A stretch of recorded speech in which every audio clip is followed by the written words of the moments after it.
Let's talk a little bit more about some of the missions that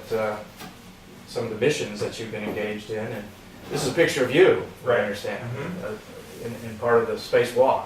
Yeah, that's us, me on my second spacewalk on this mission, and the way you tell it's me is there's a white stripe All right. on my legs, and if you could see it, there would be a white stripe on my shoulder. And Rick Mastracchio, he was the lead spacewalker, so he had a red stripe, which, being from Nebraska, I really wanted a You wanted red the red. stripe. Yeah, but, Could we have gotten you an N on there, maybe? well, actually, I'm going to send you a picture of me with, I have a cuff checklist on the top of my wrist right here.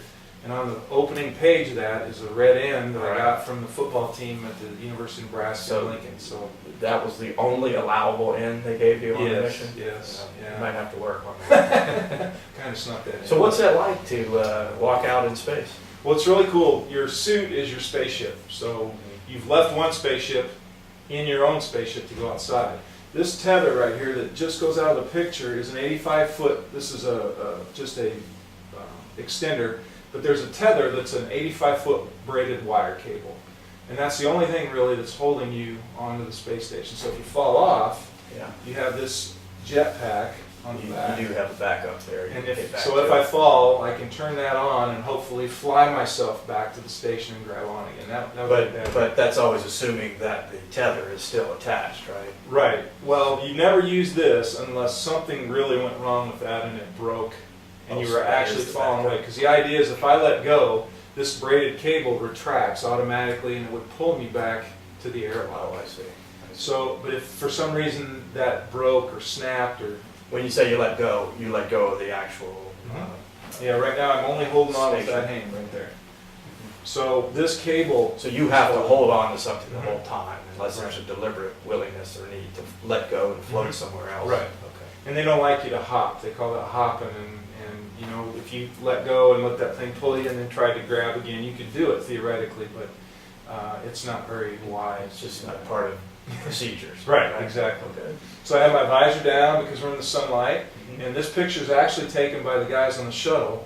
You see the Columbus module right here in the foreground, but Dex, Commander Poindexter, is shooting this picture through the shuttle back at me on the front of the space station. So he's inside. Okay. Right. Interesting. And then I have my tools all on my chest. And explain what your mission there was? Well, the overall mission of this, for us on the spacewalks, all three spacewalks, was basically to take a large ammonia tank, about 1,800 pounds, and we were going to take the old one and bring it home in the shuttle, but we had a new one in the shuttle that we're going to transfer. So we're swapping ammonia tanks. So the first EVA was basically to get the new one out of the shuttle and then temporarily stow it on the front of the station. Then we went to the old one that was on the station, we took it off, and it began to be moved and then temp stowed on the front of the station, and that's what we're doing right here. So now we have two ammonia tanks out, one on the front of the station, and then the other one being moved to the back, and then we bolted it down and hooked it up. Then we took the old tank on the third spacewalk and took it back to the shuttle's payload. That all occurred during this particular walk? Well, no, there were three. So the first spacewalk, we took the new one out and temp stowed it and shut down the old one. The second spacewalk, we put in the new one, and then the third spacewalk, we stowed the old one. How long does that take?